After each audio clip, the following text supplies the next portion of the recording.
வணக்கம். செய்திச் சுருக்கம். விஜய் மீட்டிங் பரபரக்கும் பனையூர். தமிழக சட்டசபை தேர்தலில் தனிப்பெரும் கட்சியாக உருவெடுத்துள்ள தாவேகாவுக்கு ஆட்சி அமைக்க இன்னும் 10 எம்எல்ஏக்கள் தேவை. தாவேகாவை ஆட்சி அமைக்க அழைப்பு விடுக்குமாறு கவர்னருக்கு எழுதிய கடிதத்தில் விஜய் வலியுறுத்தியுள்ளார். பெரும்பான்மையை நிரூபிக்க விஜய் 14 நாட்கள் அவகாசம் கேட்டுள்ளார். இந்த சூழலில் பனையூர் தாவேகா அலுவலகத்தில் வெற்றி பெற்ற 108 எம்எல்ஏக்கள் குவிந்துள்ளனர். முக்கிய நிர்வாகிகளுடன் கூட்டணி குறித்து விஜய் ஆலோசனை நடத்தி வருகிறார்.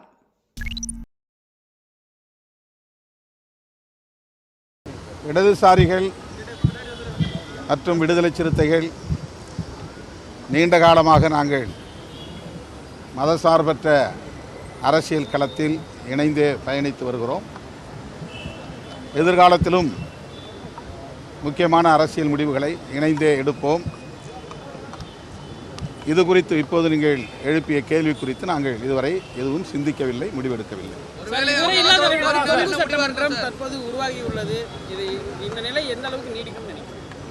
பொறுத்திருந்து பார்ப்போம். உங்களை மாதிரி தான் நாங்களும் ஸ்பெக்டேட்டராக இருக்கோம்.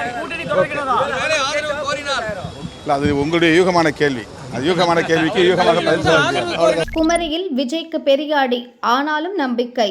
தமிழக சட்டசபை தேர்தலில் 108 இடங்களை வென்று தனிப்பெரும் கட்சியாக அதிர வைத்திருக்கும் விஜய்க்கு மாநிலம் முழுவதும் பரவலாக வெற்றி கிடைத்தது. ஆனால் குமரி மாவட்டத்தில் தாவேகாவால் சோபிக்க முடியாமல் போனது விஜய் தொண்டர்களை அதிர்ச்சியில் ஆழ்த்தியுள்ளது. அதே நேரம் அங்கு வலிமையாக இருக்கும் தேசிய கட்சிக்கு தாவேகா கடும் அதிர்ச்சி கொடுத்துள்ளது. குமரியில் மொத்தமுள்ள 6 தொகுதிகளில் காங்கிரஸ் 3 இடங்களையும், திமுக, கம்யூனிஸ்ட், அதிமுக தலா 1 இடமும் வென்றன. தாவேகா பாஜகவுக்கு 1 இடம் கூட கிடைக்கவில்லை. அதே நேரம் கிள்ளியூர், விளவங்கோடு தொகுதிகளில் பிரதான தேசிய கட்சியான பாஜகவை பின்னுக்கு தள்ளி தாவேகா 2வது இடத்தை பிடித்துள்ளது. ஒரு பக்கம் தமிழக அளவில் முதலிடம் பிடித்தாலும் குமரியில் தடம் பதிக்க முடியவில்லையே என்ற சோகம் தாவேகாவினருக்கு இருந்தாலும் முதல் தேர்தலிலேயே தேசிய கட்சிகள் வேரூன்றிய குமரியில் 2வது இடத்துக்கு வந்தது ஒரு நம்பிக்கையை தந்திருக்கிறது என்கின்றனர் தாவேகா நிர்வாகிகள். தாவேகாவுக்கு ஆதரவு முடிவு எடுத்தது இந்திய கம்யூனிஸ்ட். தனிப்பெரும் கட்சியாக வென்றிருக்கும் தாவேகாவுக்கு ஆட்சி அமைக்க தேவையான மெஜாரிட்டி கிடைக்கவில்லை. அந்த கட்சிக்கு இந்திய கம்யூனிஸ்ட் ஆதரவு கொடுக்கிறதா என்ற கேள்விக்கு மாநில செயலாளர் வீரபாண்டியன் பதிலளித்தார். இல்லை, ஜனநாயகத்தில் இது மிக இயல்பானது. ஜனநாயகத்தில் அவர் பெற்றிருக்கிற வெற்றிக்கு வாழ்த்துக்கள் தான் இப்பொழுதைக்கு சொல்ல விரும்புகிறோம். அது பற்றி கட்சி முடிவு செய்யும். இப்போ அங்கே தான் போகிறோம், நன்றி சொல்ல போகிறோம். மெஜாரிட்டி இல்லாத தாவேகா கை கொடுக்குமா காங்கிரஸ்? தாவேகா 108 இடங்களை வென்றுள்ளது. ஆனால் ஆட்சி அமைக்க தேவையான மெஜாரிட்டி கிடைக்கவில்லை. இந்த சூழலில் தாவேகாவுடன் காங்கிரஸ் கூட்டணி அமைக்குமா என்ற கேள்விக்கு தமிழக காங்கிரஸ் தலைவர் செல்வ பெருந்தகை பதிலளித்தார். No, that I don't know. My high command, Rahul Gandhi ji, Mallikarjuna Kharge ji, Venugopal ji, Girish Chodankar ji will decide. But in 5 MLAs elected, no Congress. Yeah. You have support to TVK? No, that is our high command will take decision. Rahul Gandhi ji, Mallikarjuna Kharge ji, Venugopal ji and Girish Chodankar ji will take decision. But what about your view of the TVK Vijay's performance? No, whatever mandate, people mandate, we should accept. Okay. We should accept 100%. Whatever people mandate should accept the democratic. What about your in Tamil Nadu Congress decision on the... No, Tamil Nadu Congress president only, I am telling, that we accept. Okay, but people mandate, we should... Support to TVK? No, that I don't have anything, I don't have that power. ஆதரவு இல்லை விஜய்க்கு. அதிர்ச்சி தரும் திமுக கூட்டணி. தாவேகா தனிப்பெரும் கட்சியாக வென்றுள்ள நிலையில் ஆட்சி அமைப்பதற்கான மெஜாரிட்டி கிடைக்கவில்லை. இது தொடர்பான கேள்விகளுக்கு மதிமுக பொதுச் செயலாளர் வைகோ பதிலளித்தார். மகளிருக்கு, பள்ளி குழந்தைகளுக்கு, தாய்மார்களுக்கு, பலதரப்பினருக்கும் அரிய பல திட்டங்களை தளபதி மாண்புமிகு மு க ஸ்டாலின் அவர்கள் முதலமைச்சராக இருந்தபோது அறிவித்த அந்த திட்டங்களை தொடர்ந்து சிறு தடையும் இல்லாமல் நிறைவேற்ற வேண்டிய கடமை இப்பொழுது வெற்றி பெற்றிருக்கின்ற தாவேகா கட்சிக்கு இருக்கிறது. அவர்கள் அமைச்சரவை அமைக்கிற காலகட்டத்தில் அவற்றை தொடர்ந்து ஒரு திட்டத்தை கூட விட்டுவிடாமல், நழுவ விடாமல் நிறைவேற்ற வேண்டிய பொறுப்பும் கடமையும் இருப்பதால் அதை தொடர்வார்கள், தொடர வேண்டும் என்று நான் விரும்புகிறேன். திராவிட முன்னேற்றக் கழகம் ஆயிரங்காலத்து பயிராக இந்த மண்ணில் தழைக்க அரும்பெரும் தியாகத்தினால் கட்டப்பட்டு எழுப்பப்பட்டிருக்கக்கூடிய திராவிட இயக்க கோட்டைக்கு முனைமுகமாக இருக்கின்ற திராவிட முன்னேற்றக் கழகம் இந்த தேர்தலில், நடந்து முடிந்த தேர்தலில் அவர்கள் பெரும்பான்மை பெற முடியாவிட்டாலும் அதிக இடங்களிலே வெற்றி பெற்றிருந்தாலும் ஆட்சி அமைக்கக்கூடிய அளவுக்கான எண்ணிக்கை பெறாவிட்டாலும் 73 பேரா கூட்டணி திமுக கூட்டணி 73 எம்எல்ஏக்கள் வெற்றி பெற்றிருக்கிற நிலையில் 62 தேர்தலில் திராவிட முன்னேற்ற கழகம் 50 இடங்களிலே சட்டமன்ற தேர்தலில் வெற்றி பெற்ற போதும் காஞ்சிபுரத்திலே பேரறிஞர் அண்ணா அவர்கள் வெற்றி பெறாததால் அந்த 50 பேர் வெற்றியை கூட அவர்கள் கொண்டாடுகிற மனநிலையில் இல்லை. அதுபோன்ற ஒரு நிலைமைதான் இப்பொழுதும் திராவிட முன்னேற்ற கழகத்தினுடைய தலைவர் அரும்பெரும் சாதனைகளை திட்டங்களாக அறிவித்து நிறைவேற்றி ஒரு எடுத்துக்காட்டான அரசை நடத்திய தலைவர் தளபதி ஸ்டாலின் அவர்கள் வெற்றி பெறாதது அதுபோன்ற ஒரு மனநிலையைத்தான் திராவிட முன்னேற்ற கழகத்திற்கும் கூட்டணி கட்சிகளுக்கும் ஏற்படுத்தியிருக்கிறது. ஆனால் தேர்தலில் ஜனநாயகத்தினுடைய தீர்ப்பு என்பது மக்களினுடைய தீர்ப்பு. அந்த மக்கள் தந்த தீர்ப்பை அவர்கள் ஒரு கட்சிக்கு திமுக கழகத்தை விட அதிக இடங்கள் கொடுத்திருக்கக்கூடிய அந்த தீர்ப்பை நாங்கள் மதிக்கிறோம். சார், அவர்களால் 108 தான் பெற்றிருக்காங்க. இன்னும் அவங்களுக்கு எம்எல்ஏக்கள் தேவை. 10 பேர் வேணும். அவங்க என்ன பண்ணுவாங்க நினைக்கிறீங்க? அடுத்த கட்டமா யாருக்கு? சில திமுக கூட்டணி கூட ஆதரவு கேட்கக்கூடிய வாய்ப்பு கேட்க வரவே மாட்டாங்க, நெருங்கவே மாட்டாங்க. அந்த எண்ணமே வராது. நாங்க மிக உறுதிப்பாட்டோடு திமுக கழகத்தோடு இருக்கக்கூடியவர்கள், தொடர்ந்து இருக்கின்றவர்கள். யாரும் இந்த கூட்டணி இருக்கக்கூடிய எந்த கட்சியோடும் தொடர்பு வைக்கவில்லை, தொடர்பு வைத்ததாக தெரியவில்லை, தொடர்பு வைக்கவும் முடியாது. யாரும் இதிலே இருந்து அசைகின்ற யாரும் எந்த கட்சியும் இந்த கூட்டணியிலே இல்லை.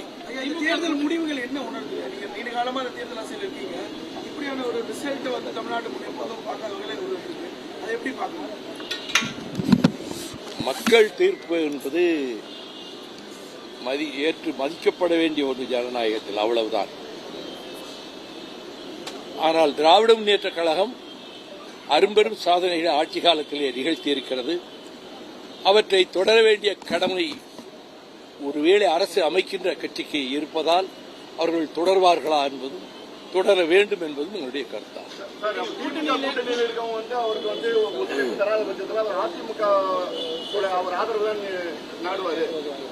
பத்திரிகையாளர்கள் நீங்கள் தான் 6 இடம் கணிச்சு தினம் ராத்திரியில் சர்ச்சைகள் நடத்தி விவாதங்கள் மேற்கொள்றீங்கல்ல, இந்த கருத்துக்கள் அங்க பரிமாறப்படும். பெரிய கேட்ட கேள்வி எல்லாம் கூட்டணியுடைய மற்ற கட்சிகள் பெரும்பான்மைக்கான ஆதரவு கொடுக்கக்கூடிய நிலைக்கு போகும்போது ஒரு காலம் இங்கே இருக்கக்கூடிய எந்த கட்சியும் அந்த முடிவுக்கு வராது. இந்த கூட்டணியில் யாரும் அதற்கான அசைவை கூட கொடுக்க மாட்டார்கள் என்பது என்னுடைய திடமான கருத்தாகும். காங்கிரஸ் கட்சி நான் இன்னொரு கட்சியை பற்றி அந்த கட்சிக்குள்ளே நடப்பதை பற்றி எல்லாம் நான் பொதுவாக கருத்து சொல்லவே மாட்டேன்.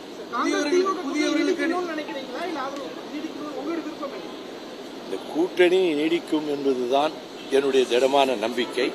அதில் எந்த அசைவும் ஏற்படாது நம்புகிறேன். மற்றது காலப்போக்கில் காலம்தான் நிரூபிக்க வேண்டும். ஜனநாயகத்தை, மக்கள் தீர்ப்பை மதிக்கிறேன் என்கிற போதே அனைத்தும் அதிலே அடங்கிவிட்டது. கூட்டணி ஆட்சிதான் மக்கள் விருப்பம், காய் நகர்த்தும் திருமாவளவன். நடந்து முடிந்த சட்டசபை தேர்தலில் தவிக 108 தொகுதிகளை கைப்பற்றியுள்ளது. ஆட்சி அமைக்க இன்னும் 10 எம்எல்ஏக்கள் ஆதரவு வேண்டும். கூட்டணி பேச்சில் தீவிரமாக தவிக இறங்கியுள்ள சூழலில் ட்விஸ்ட் கொடுத்து விசிக தலைவர் திருமாவளவன் அறிக்கை வெளியிட்டுள்ளார். அந்த அறிக்கையில் கூறியுள்ளதாவது: விசி கட்சிக்கு காட்டுமன்னார்குடி மற்றும் திண்டிவனத்தில் வெற்றியையும் எஞ்சிய 6 தொகுதிகளில் கணிசமான வாக்குகளையும் அளித்துள்ள வாக்காளர்களுக்கு நன்றி. ஆட்சி அமைப்பதற்கு தேவையான தனி பெரும்பான்மை யாருக்கும் கிட்டாத வகையில் மக்கள் அளித்துள்ள தீர்ப்பு மிகவும் நுட்பமான அரசியலை நமக்கு உணர்த்துகிறது. தமிழகத்தில் கூட்டணி ஆட்சியையே மக்கள் விரும்புகின்றனர். 2016 விசி கட்சி மிகவும் அழுத்தமாக முன்மொழிந்ததை 10 ஆண்டுகளுக்கு பின் மக்கள் வழிமொழிந்துள்ளனர் என்றே நம்புகிறோம்.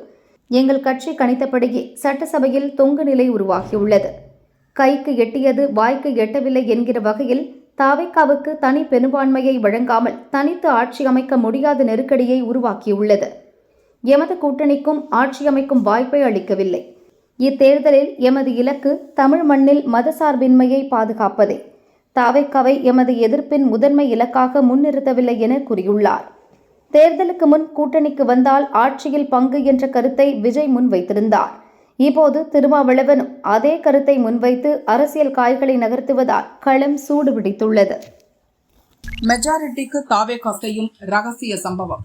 Sengottaiyan open talk. தனிப்பெரும் கட்சியாக வென்றிருக்கும் தாவேகாவுக்கு ஆட்சி அமைக்க தேவையான மெஜாரிட்டி கிடைக்கவில்லை. இதற்கு தாவேகா என்ன செய்ய போகிறது என்பதை அக்கட்சி தலைமை ஒருங்கிணைப்பாளர் செங்கோட்டையன் கூறினார். மக்கள் வைத்திருக்கிற அன்பும் ஆதரவும் தான். ஒரு இயக்கம் வளர வேண்டும் என்று சொன்னால் தியாகம் செய்ய வேண்டும். தியாகத்தின் அடிப்படையில் ஒரு இயக்கம் இருக்கும். பேரறிஞர் அண்ணா அவர்கள், புரட்சித் தலைவர் அவர்கள், அம்மா அவர்களும் தியாகத்தால் வளர்ந்த இயக்கம். ஆகவே அது நிலைத்து நின்றது. இப்போது தடுமாறி கொண்டிருக்கிறது. இப்போது எங்களை பொறுத்தவரையிலும் தான் என்று ஒருவன் நினைத்தால் தெய்வம் தான் என்று காட்டிவிடும். தெய்வத்தால் ஆகாது ஒன்றுமில்லை. தெய்வத்தால் இன்று ஆட்சி கட்டளை நம்முடைய தளபதி அவர்கள் அமர இருக்கிறார்கள். இது மக்கள் சக்தியாக மாறி இருக்கிறது. இந்தியாவிலே முதல் முறையாக ₹1 கூட செலவு செய்யாமல் முதல் தேர்தலே மாபெரும் வெற்றி என்பது இந்திய வரலாற்றில் இன்று இந்த வெற்றி என்பது ஒரு சரித்திர வரலாறாக இருக்கிறது. ஆகவே மக்கள் வாழ்த்துகிறார்கள். மக்கள் அவரை நேசிக்கிறார்கள். மக்களுக்கு அவர் இன்று உயிரை நேசிக்கின்ற மக்களுக்கு என்றும் அவர் உறுதுணையாக இருப்பார். 60 ஆண்டுகளுக்கு அப்புறமா அந்த அதிமுக ஒரு புது இயக்கம் வருது. புதிய அரசியல் எதிர்பார்க்கலாம். உறுதியாக அவருடைய எண்ணங்கள், தொலைநோக்கு பார்வை, மனிதநேயம் அனைத்தும் அவரிடத்தில் இருக்கிறது. ஆகவே அது சிறப்பாக இருக்கும். ஆனா அந்த பெரும்பான்மை பலம் இல்ல. கூடுதலா வேற கட்சி நாளை மறந்து பார்ப்போம்.